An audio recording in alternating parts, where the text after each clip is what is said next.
Ukrainians Peace Corps, which brought her to Ukraine. So I know nothing about Ukraine, so I'm really excited to see this myself. So thank you, Mary. All right. So as she said, my name is Mary, and I got to know Ukraine when I joined the Peace Corps in 2005. I had already lived in Russia, and I studied Russian language in college. So when I joined the Peace Corps, they said, "Where do you want to go?" And I said, "I want to keep working on my Russian." And they said, "Not a problem. We'll send you to Ukraine." And at that time, this was actually even the largest Peace Corps country. Ukraine was very Western looking. They were excited to have more American influence. They were starting the process of trying to break away from Mother Russia. Since I was in the Peace Corps, I had such wonderful friends there. I went back every year to visit until the pandemic hit, and then I was all ready to go back in 22 when I was all vaccinated up and the war started. But some of my very closest friends are now refugees in Germany, the United States, and Canada. So I have visited them. Now I make my trip to Ukraine, to Germany, and I see my friends there.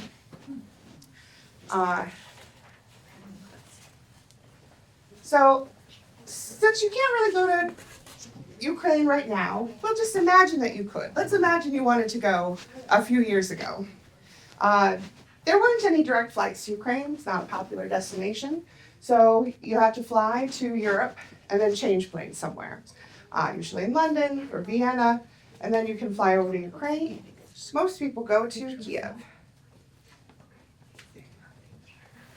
Sorry, how do I do this? Is that the correct pronunciation? It said so many different ways. For Kyiv or Kiev. So Kiev is the Russian way of pronouncing it. Oh. Kyiv is the Ukrainian way of pronouncing it. Since I am a Russian speaker, not a Ukrainian speaker, I'm accustomed to saying Kiev, though I should say Kyiv because this is now the official government position of what they would like it to be called. You can see from the map how Ukraine has a very large border with Russia. And a big part of why Russia is so interested in Ukraine, even though it is so big already, is this land here, Crimea. Crimea is considered really like a gem of Ukraine. It's a beautiful place. It gets a lot of tourism. It's very important in the cultural identity for both Russians and Ukrainians. Here's a map of Ukraine. Ukraine has a very large river that runs down the center. This is the Dnieper. It starts up here in Kiev, and you can take it all the way down to the Black Sea. As a general rule, you can assume that people who live on the east side of the river are Russian speakers. On the west side of the river are Ukrainian speakers, but that's not always the case. Of course, people move, people have different family relationships. A lot of the people around where I lived in this town, Melitopol, they actually speak a mixture of both. They call it surzik. So they speak sort of half in Russian, half in Ukrainian. And even for me as a Russian speaker, only later did some Russian speakers point out to me, they're like, "Mary, those are Ukrainian words you're using." And I just didn't know because it's what I was hearing. So a lot of the statistics I'll give you are pre-war because so many Ukrainians have left. But in 21, they had a population of 41 million. It is primarily a Orthodox country. Now there is both a Russian Orthodox Church and a Ukrainian Orthodox Church. And Ukraine has both. So it just sort of depends on who is the patriarch of the church. Does he sit in Kyiv or does he sit in Moscow? I have heard from friends that a lot of the Russian Orthodox churches are converting to be Ukrainian Orthodox churches because the patriarch of the Russian Orthodox Church has come out in favor of Russia winning the war. Most people who go to Ukraine go to Kyiv. I've been there many times, often as a stopover because it's where I fly to. But it's always interesting to spend a few days in Kyiv. So here you can see the Kyiv in Ukrainian, Kiev in Russian. A really easy way to tell the difference between Russian and Ukrainian is that Russian doesn't have the letter I. Ah. So anytime you see I, either with one dot over it or an I with two dots, then it's Ukrainian. And the I with one dot is E, sounds like E, and the dot with I with two dots sounds like ye. Oh. So that's why you have Kyiv. So let's say you decided to go to Kyiv. The things you would see, you would walk around, you would see St. Sophia's Cathedral. It is one of the major cathedrals right in the center of the city. You'd walk through Maidan Square. This square became rather famous when it had these Euromaidan protests. The prior president at that time was a very pro-Russian president. And there were large protests in the center of the square that lasted for months. There were tens of thousands of people there calling for his ouster, and they succeeded and they won. Part of why they won is because the military opened fire on the protesters and killed about 100 of them. And these people are now called the Heavenly 100. They are martyrs, very much like promoted by the new Ukrainian government. And Viktor Yanukovych fled to Moscow. Protesters stormed his palace, and Ukraine finally was able to have, new elections, and they did elect a much more pro-Western government. Here's the Verkhovna Rada. Ukraine is a democracy. It has a parliament. It has, the bicameral legislators. It did exist during the Soviet Union, and they did have votes, but of course under the Soviet regime, the votes were largely, honorary, because it was always what Moscow said was what would happen. But they did finally have their first free elections in 1990 as the Soviet Union was falling apart. By the way, feel free to stop me at any time or ask questions. Sometimes I can also get going on topics because I really love Ukraine and I find it interesting. Yeah? Sorry if I missed it, but what years were you there? So I lived there from 2005 to 2007, and I visited afterwards every year until 2020. Wow. So continuing your tour of Kyiv, as you're walking around, you probably will go and see the Golden Gate of Kyiv, which I had heard of before I went, largely from the Mussorgsky piece, the Great Gate of Kyiv. So I was very excited to see that because of the piece. Because Kyiv is a very old city. It used to have city walls all around it. Not much of those city walls are left anymore, but they're still very proud to be such an ancient city. They actually are older than Moscow. This was the first capital for the Slavic people, and then only later was the capital of Moscow built and shifted over from Kyiv. You also can keep your eyes open for any sightings of Misha, the Moscow Olympics mascot. I always loved finding little Mishkas everywhere. They're very proud of those Olympics. So you'll often see little toys or little pins or statues, various places.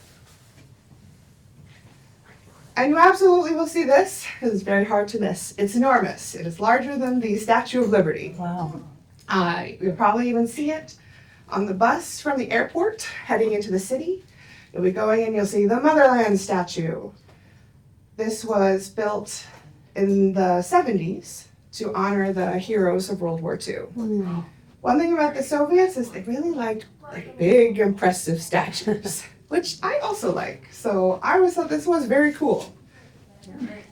She has a museum in her base Wow. about World War II. So you go in and look at the exhibits, and then there's statues and tanks in the park around her.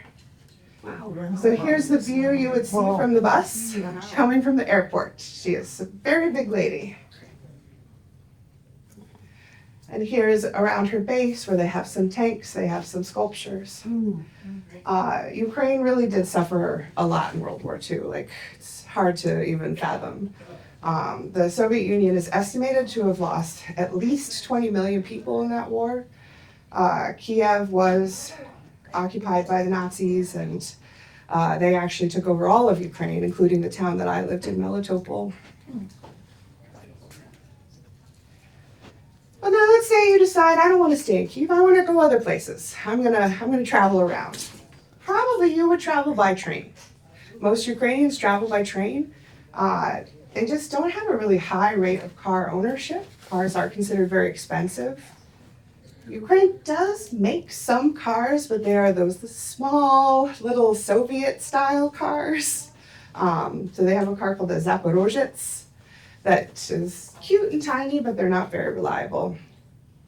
So you probably would head to the train station and say, I'd like to travel.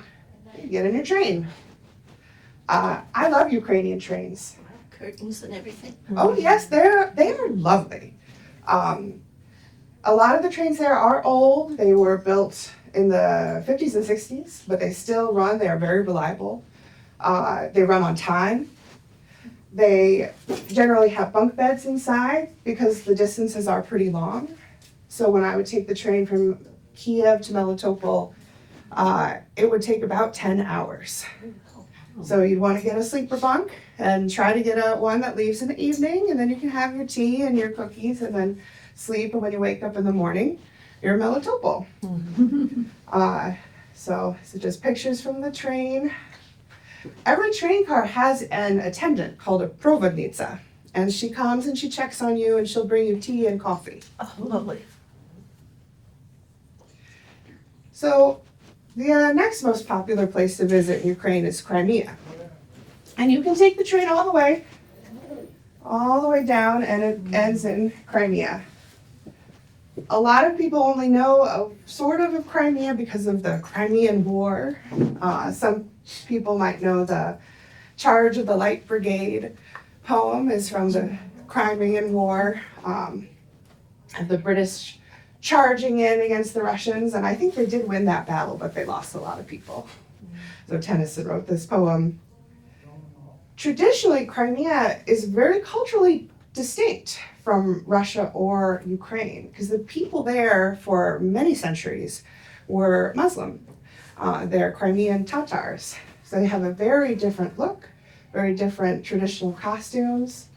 I took this picture at a festival they were having, so they don't normally dress like that, but it was for this special fair. Crimean Tatars. I went to a school conference and they had some Tatar dancing.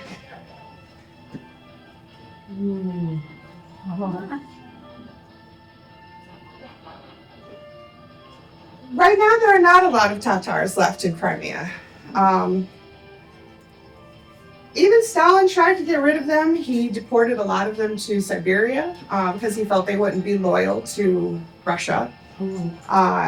Then after the fall of the Soviet Union, many went back. But then when Russia conquered Crimea in 2014, a lot of them left again. Where did they go? Different places. Some of them are just in mainland Ukraine. Some of them might have gone to other countries, I suppose. So it's not known right now exactly how many Tatars are in Crimea, but one estimate that I read was it's only 10 to 13% Crimean now. What was it before? Well, before the 1800s, it would have been 100% Tatar. And then in the 1800s, this is the time when Russia took over Crimea and decided that Crimea was going to be its resort destination. And Russians started moving in. Whoops.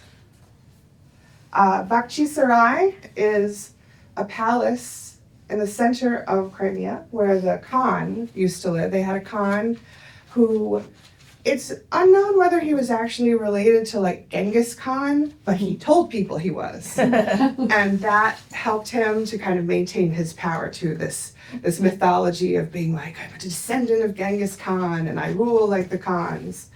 So they have a beautiful palace in the center where the Khans used to rule. If you go back even further in time, Crimea was Greek. It was part of ancient Greece. They had trading posts this far up, including on the mainland coast of Ukraine. And so you can see the Greek ruins that are there. Beautiful color of the sea.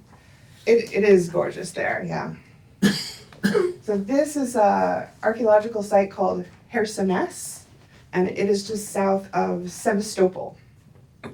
Sevastopol, even at this time before the war, had a Russian military base there. It was part of an agreement that they had struck with Ukraine, kind of like how we have bases, in Cuba. Like, how do we have a base in Cuba? Well, we just have an agreement to do it.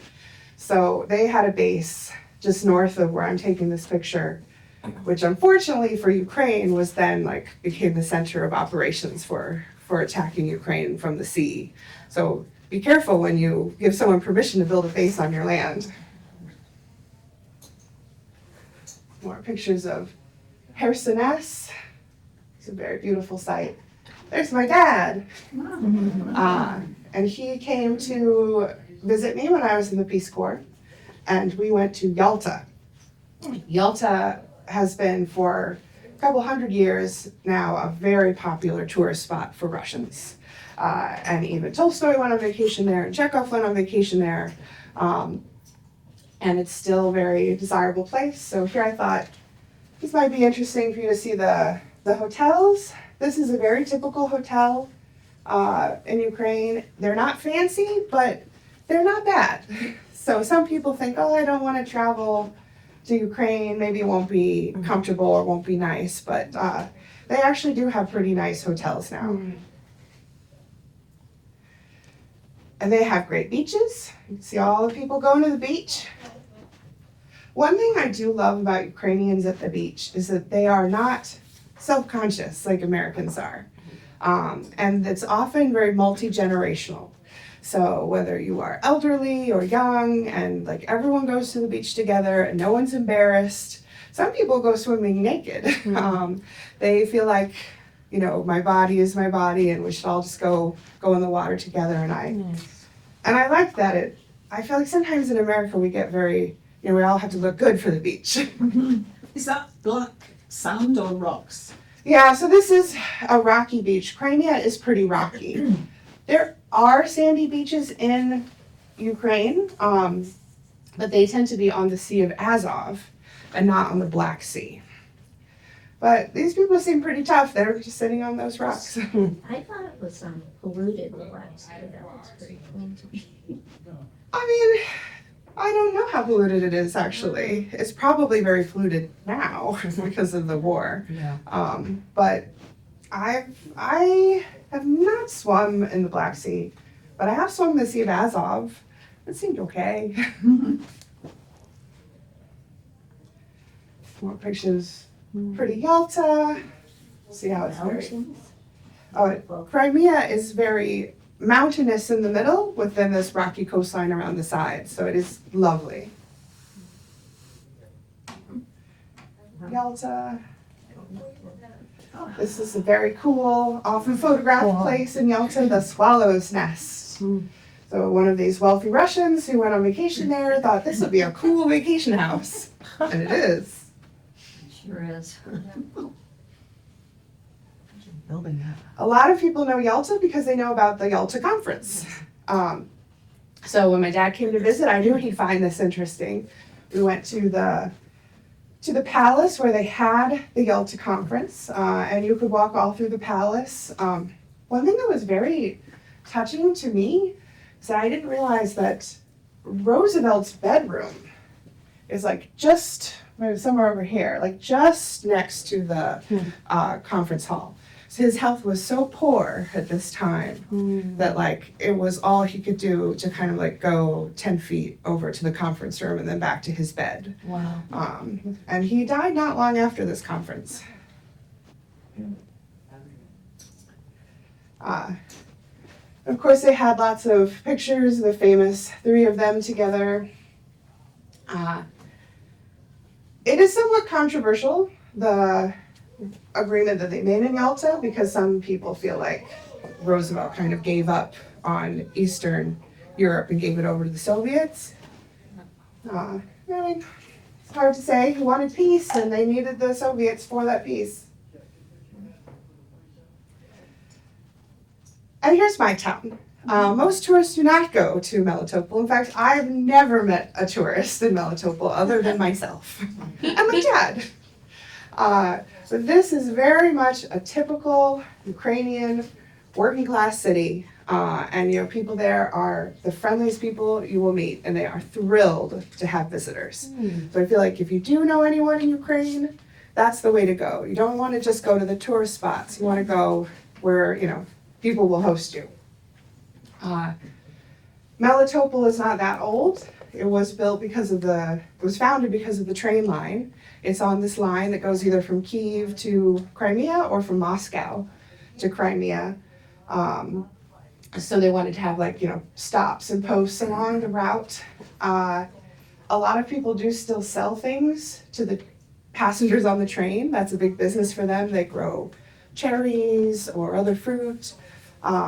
Or other products, and then they will take them to the train station, and people passing through will buy them.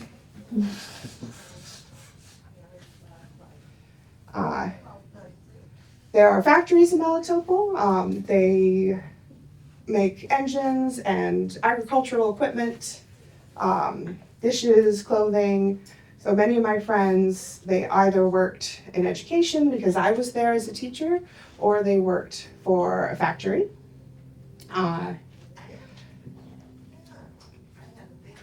Here's a little video.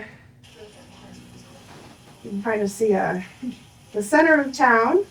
The central square is quite lovely in the summer. I taught English in the video. I'm here with my friend Yulia. Is she Ukrainian? She is Ukrainian. She actually became the deputy mayor of Melitopol. And I don't know if any of you remember from the news, but right after the war started, the Russians kidnapped the mayor of Melitopol and imprisoned him and tortured him, and finally he was released. So there were 4 deputy mayors, including my friend, and they fled and went into hiding. But I'm still in touch with her. I still check in on her once in a while, are you okay? She's in Ukraine? She has left Ukraine now. She is living in the Czech Republic.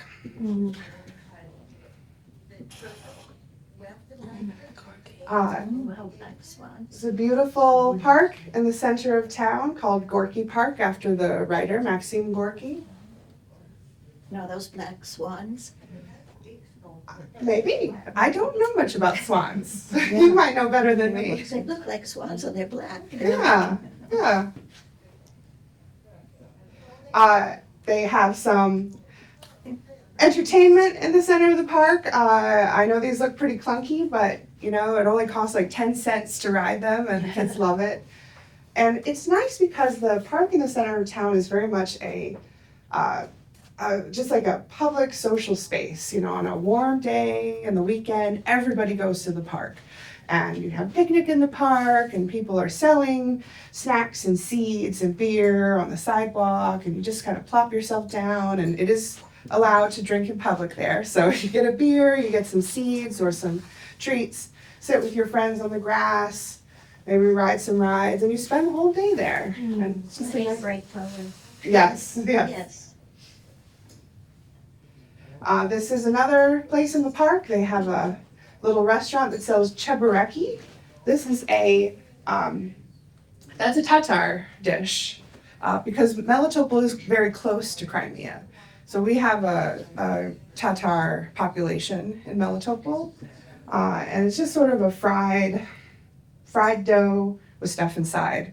They're very greasy. It's definitely not healthy, but people love them. That's my best friend Anya, some of her family, and us in the park enjoying nice weather. Melitopol has a very nice war memorial. Almost every town, even the tiniest of villages in Ukraine, has a memorial to World War II because it really did affect everyone so much. So this is their war memorial. It's my dad at the war memorial. Oh, sure. This area of Ukraine is very fertile. They are often called the breadbasket of Europe. So when you're driving from town to town, it's very flat. It's kind of like Ohio. Like that's where my father and mother are from, so it's my point of reference. These long, long roads, straight, with just fields that go on for a long time on either side. So they do produce a lot of grain there. This is part of why it was hard on many countries in Africa when the war started in Ukraine, because they sell to many African countries. So those African countries started having grain shortages because they couldn't get the grain out of Ukraine. This is my best friend's mom, Nadia, and she has the most amazing garden. So whenever I would visit, she would always show me around, like, here's what I'm growing, and we'd have a big meal with food right from her yard. They don't import a whole lot of food, so it is very seasonal what you eat. And that made winter a little bit hard. You know, I really missed fresh fruit in the winter time. You'd go to the store and all they had were some really sad looking apples and oranges and nothing else. Or they'd say, oh, well, we have frozen berries. I'd say, I don't want frozen. But then in the springtime, when everything blooms, then there's fresh fruit everywhere. And people just go crazy, and you have fruit for your snack, and you have fruit for your dinner, and it's just a fruit feast. I'm very food focused, so I thought you might want to know some more about Ukrainian food.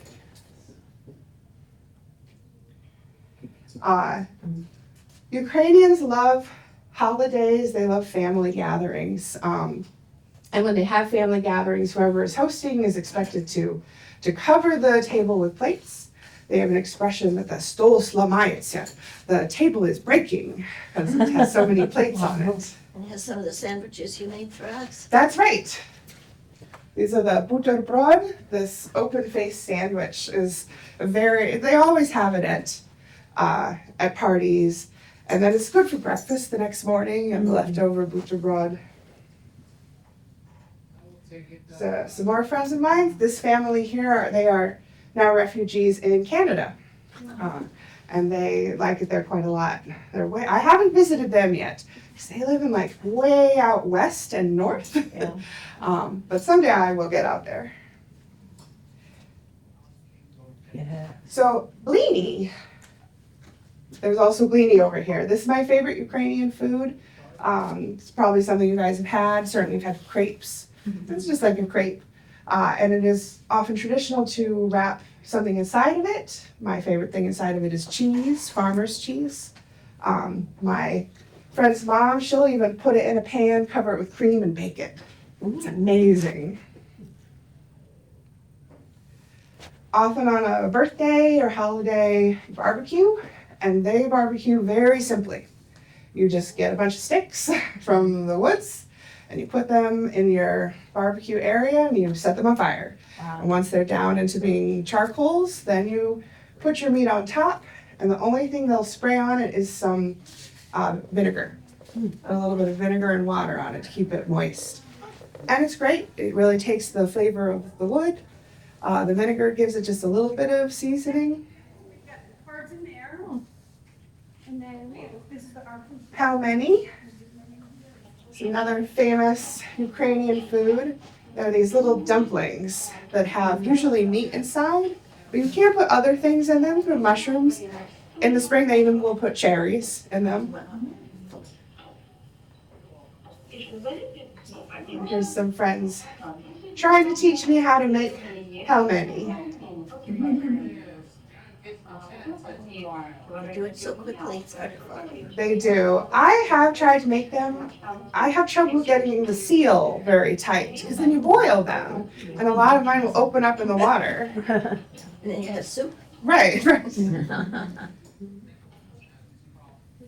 Borscht, probably heard of. Russians like it too, but Ukrainian borscht is a little different than the Russian borscht. Russian borscht is often very beet heavy, and sometimes it's just sort of like a thin soup. Like it doesn't have chunks of stuff in it, but Ukrainian soup will have chunks in it. So this is one that my friend Anya made. This is one that I made. And most typically it would be chicken with the chicken stock, beets, potatoes, cabbage, carrots, onions, and tomato paste. Then for seasoning, salt, pepper, and a little bit of vinegar. Sounds delicious. It is delicious. It really is.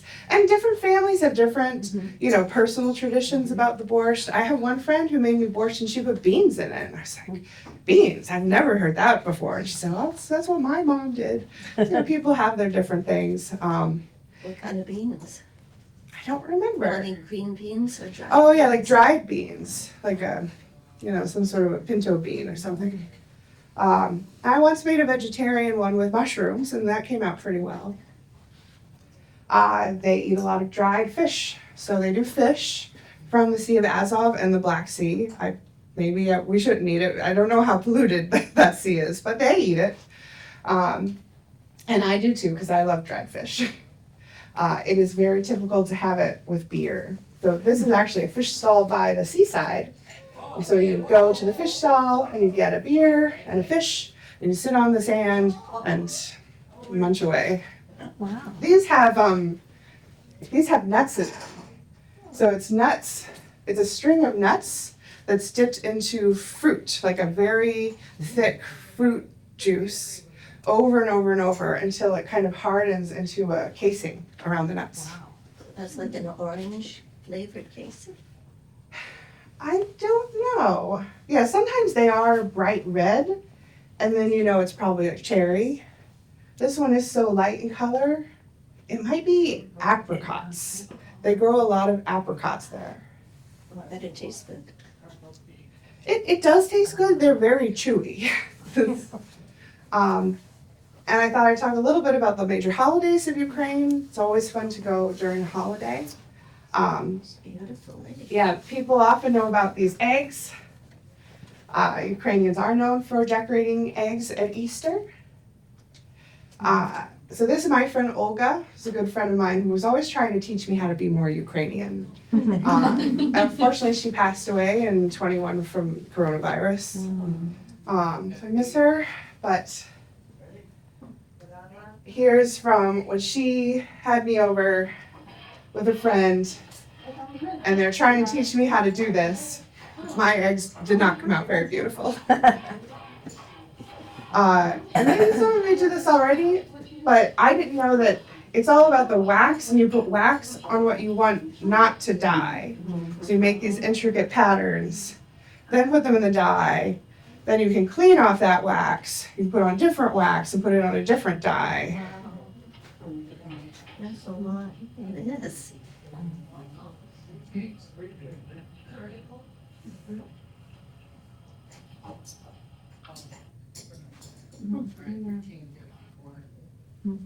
This is the traditional Easter cake, Yeah. a pascha. It's always kind of tall and round like this. Russians make something a little different. I've only ever seen this region of Ukraine make these specific cakes. And I almost bought one today at the Russian grocery store because they did still have some since Easter was very recent. But Where is the Russian? it's by the mall. It's by the Shoppers World in Framingham. It used to be somewhere else, but it recently moved over to the shopping center area. Opposite the post office. Yeah, there's a McDonald's What city though? in Framingham. Fergie. Yeah. Okay.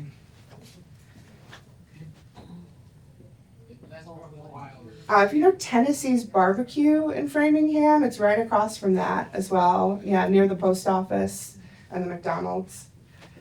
So here is one Easter morning when I went to the village where my friend has relatives, and this was our Easter lunch. And these are salads, very traditional salads that are great. This one is shredded beets and it has fish inside. This one is baked as like a potato salad, but it also has pieces of egg, ham, and peas and pickles. It's wonderful. Yeah. And there's more of those sandwiches, the buterbrod. Traditionally, you do go to church on Easter. You can bring a basket. Their Easter baskets will often be the food they're going to eat that day for brunch. So you go very early in the morning.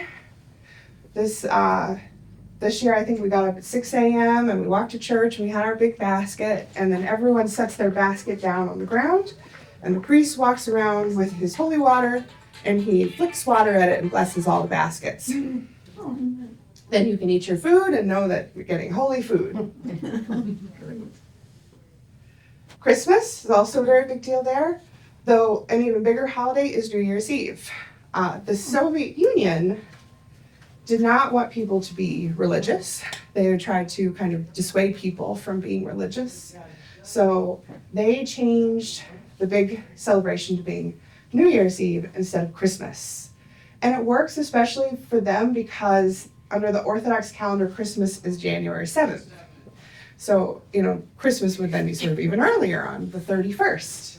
So they do believe that Santa Claus comes on the 31st of December. He comes for New Year's Eve, you have a New Year's tree, and you give each other New Year's gifts.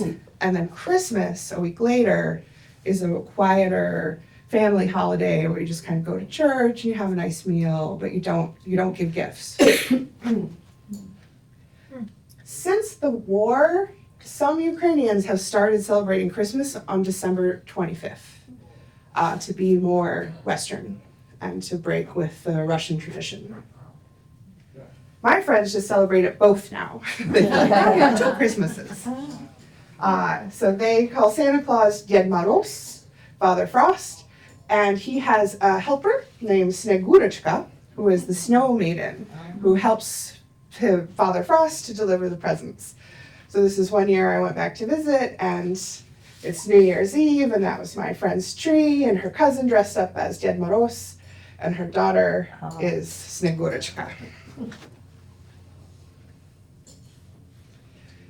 Another holiday that they celebrate is Epiphany. And this is a day where you go to the waters, you find a fresh water source, and traditionally you're supposed to do this.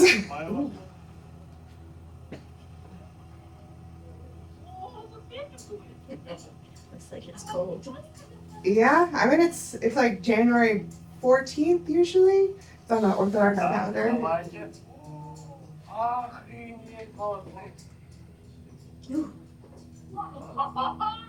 Yeah. Oh dear. If you are not this brave, which I was not, you can just drink some of the water, and then that's purifying too.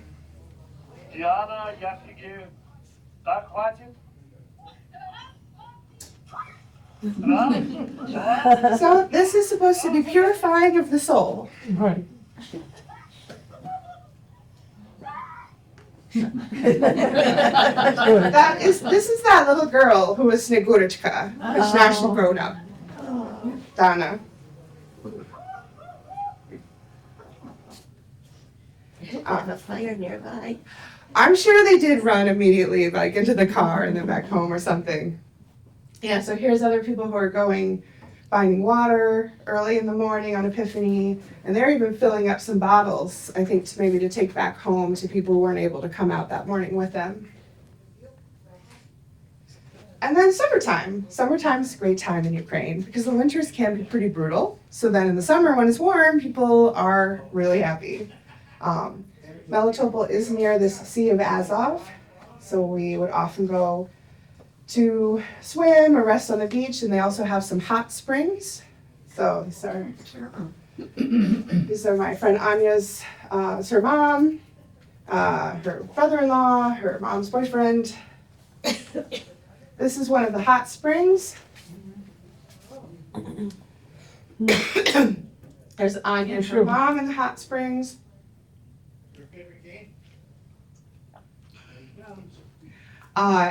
So here's the worst thing about Ukraine. It is the manholes. So if you do go to Ukraine, watch where you step. After the Soviet Union collapsed, people were very poor. The economy actually completely collapsed. And people struggled, and you could sell metal for its value. So people started pulling up all the manholes. And Ukraine's never really had enough extra money to replace them. So there are holes everywhere. And I have once fallen into a hole and broke 2 ribs. Oh my gosh. Horrible. So that's something you definitely have to watch for. Sometimes people will put like a big branch on it or try to put a sign or a chair. But sometimes they're just like this. Wow. Nice. And then lastly, I wanted to share this story because this is something that I think shows the kindness of Ukrainian people. This is my mom who passed away last year. And she had multiple sclerosis and she started to lose the ability to use her hands. And so she had started embroidering this pillow, but when her hands got worse, she wasn't able to keep doing it. And I mentioned this to my friend Olga, and she said, "Bring me the pillow." So I brought her the pillow that was started and the thread. And so then the next time I went to visit, she had finished my mom's pillow. And then I brought it back. And now I've lost both of them, but I have this pillow that I can remember like their kindness and their creativity. All right, and then there's me, happy to be in Melitopol back before it was. So Melitopol has been occupied by Russia. Most people there have fled. It had a population of 150,000, and now it's estimated to be less than 50,000. Horrible. Some of my friends tried to stick it out, but if you were found to be not pro-Russian enough, you could be arrested or beaten up or tortured. So many of my friends have left. But someday it will be free, and I will go back. So that's the end.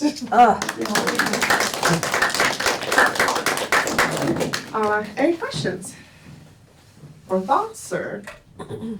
So, did you say in the beginning you don't speak Ukrainian? I don't speak Ukrainian. I know some.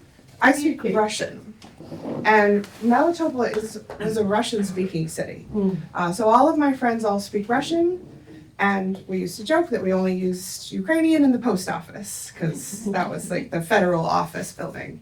The language question is a tricky one in Ukraine because right now, because of the war, a lot of Ukrainians are switching to speaking Ukrainian and not Russian.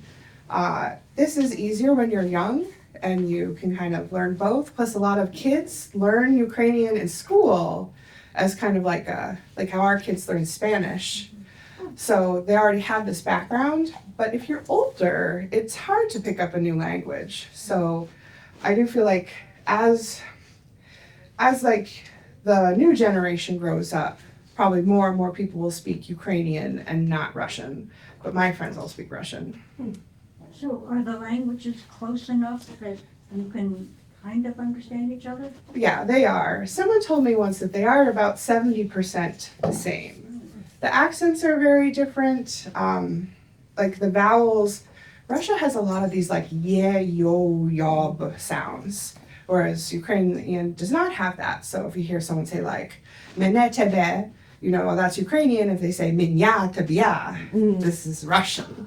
But the words are very similar other than that way that they're pronounced. So Handwriting? they are both Cyrillic, but there are some letters that are different, like the letter I that Russia doesn't have, and then there's some letters that Russia has that Ukrainian doesn't have. So this is Ukrainian, because it has an I in it. Oh, right. Yes. And now that is Russia, it is in Russian. They have changed the sign, and they have a big Russian flag on the top of it.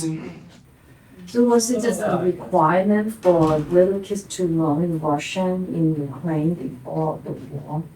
Yeah, so it was not so before the war, it was not a requirement for kids to speak Russian, but it was a requirement for kids in Russian-speaking areas to learn Ukrainian in school, starting in, I want to say like 2005. That's around the time when Ukraine started to kind of shift to looking west. So they started trying to encourage more Ukrainian speaking.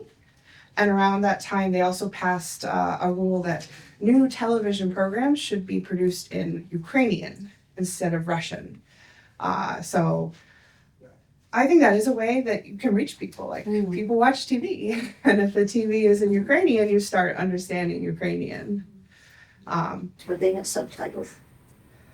No. So they do a weird thing with their TV that I never liked. They don't subtitle foreign languages, they just have someone talking over it.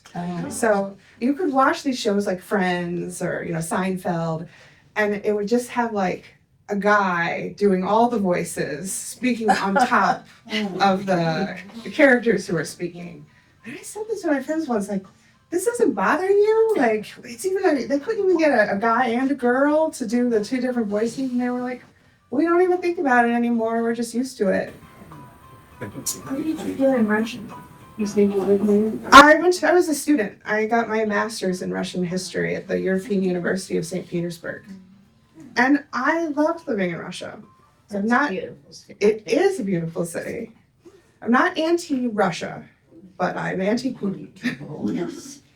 When you were traveling in the Ukraine, was there already signs of departure of the Donbass, Luhansk, and those areas from Ukraine because of the Russia basically wanted them back, or there was a significant Russian population in those areas? Yeah, there were. So, of course, everything's complicated, right? Like, and the way that the war is portrayed is often very black and white.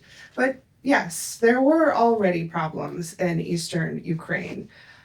Even when I was there, because of language. Language was a very testy issue, and a lot of Russian speakers were starting to feel like they were second-class citizens. I had a good friend, Tanya, who was getting her PhD. And she had written her PhD dissertation in Russian. And then that year, the university passed a rule that all dissertations had to be in Ukrainian. She was like, I don't even speak Ukrainian. And this was before ChatGPT and all those auto translates. But she had to take a whole extra year of graduate school to work on her Ukrainian and translate her dissertation into Ukrainian. And she was very bitter about it. And actually, she is one of my few Ukrainian friends who wants Russia to win this war. Interesting. I try not to get into it too much with her when we talk. So we have video calls sometimes, but. Oh. In the bank. I guess there's a population of people that It's, I was forced to do. Change her dissertation. yes, I think that she has this inside bitterness about, her language. She likes Russian language. She was made to feel small and, she's very aggrieved by that incident. Mm-hmm. I think she also consumes Russian media because, if you are a Russian speaker, that means you're probably watching shows that are in Russian, especially now with the internet. You can just go on YouTube. Like, people don't even watch TV anymore now. So why am I going to turn on the TV? Those shows are in Ukrainian. I'll just go to YouTube and I'll watch shows in Russian. But those shows are probably being produced in Moscow, and they're all showing this rosy, happy image of Russian life and everything's great. I mean, I can't tell you how many times she said to me that life is better in Russia than in Ukraine. And I'm like, I don't think that is true. But this is what she's seeing in the YouTube programs. And I actually think that Ukraine, one mistake I believe the Ukrainian government is making is that they are producing everything in Ukrainian, but they should be producing things in Russian to make sure that everyone is consuming it and viewing it. Yeah. And occasionally Zelensky will do speeches in Russian. Because Zelensky, the president of Ukraine, his native language is Russian.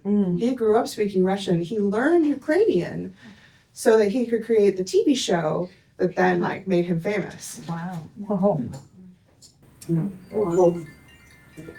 Yeah. You already heard of Zelensky when he was there? Was he No. TV show that you watched? The TV show wasn't on yet when I lived there. And then when he started running for office, someone told me about him. And then I think it was on Netflix. So I started watching it when you could stream it on Netflix. It's actually a good show, and I do admire him as a person. It's it's not crazy that people would want to vote for him from this show, because the show is all about, even though it's a comedy, it's about like battling corruption in the government and trying to be more honest and transparent. So like it's one of those comedies that has a lot of messaging in it. Cool. Kind of a cold mirror. Yeah. So like he was already kind of like thinking politically. Yeah. Funny. Yeah. Any other thoughts or questions? Well, this is wonderful. Well, thank you so much for coming and seeing my little like What is the current U.S. policy towards Ukrainians that you mentioned that they go to Europe or Germany or Canada? Refugees. What about us? So my friends who are refugees here are still like their status is still good, and actually like one of my friends, he just was able to renew his like his work documents and his parole, I call it, for another year. So like they're still getting it approved. You know, some people say like, oh well, and there's long waits and it's hard to get in touch with someone and they're not being very like transparent with us. So there's a lot of fear.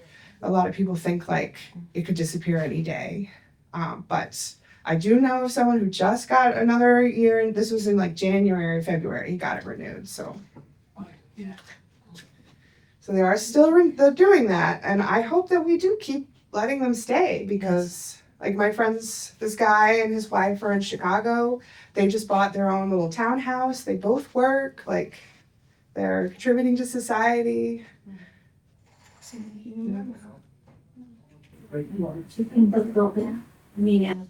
Well, so I think they are hoping they can stay. At least the wife is. The husband, he probably does want to go back. You know, it's a tricky thing being a refugee. I had never known a lot of refugees until this war. Now I know lots of them. And I know that like there's a whole spectrum of opinions on it.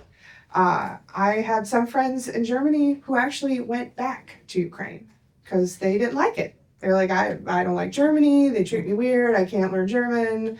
I can't find a good job. You know, it sucks here. I'll just take my chances with the war. So, you know, it takes a certain kind of person, I think, to be a refugee, because you really are giving up everything. So Donna, the little girl who was Snegurочка, and then she was in the water, I helped her get out of Melitopol.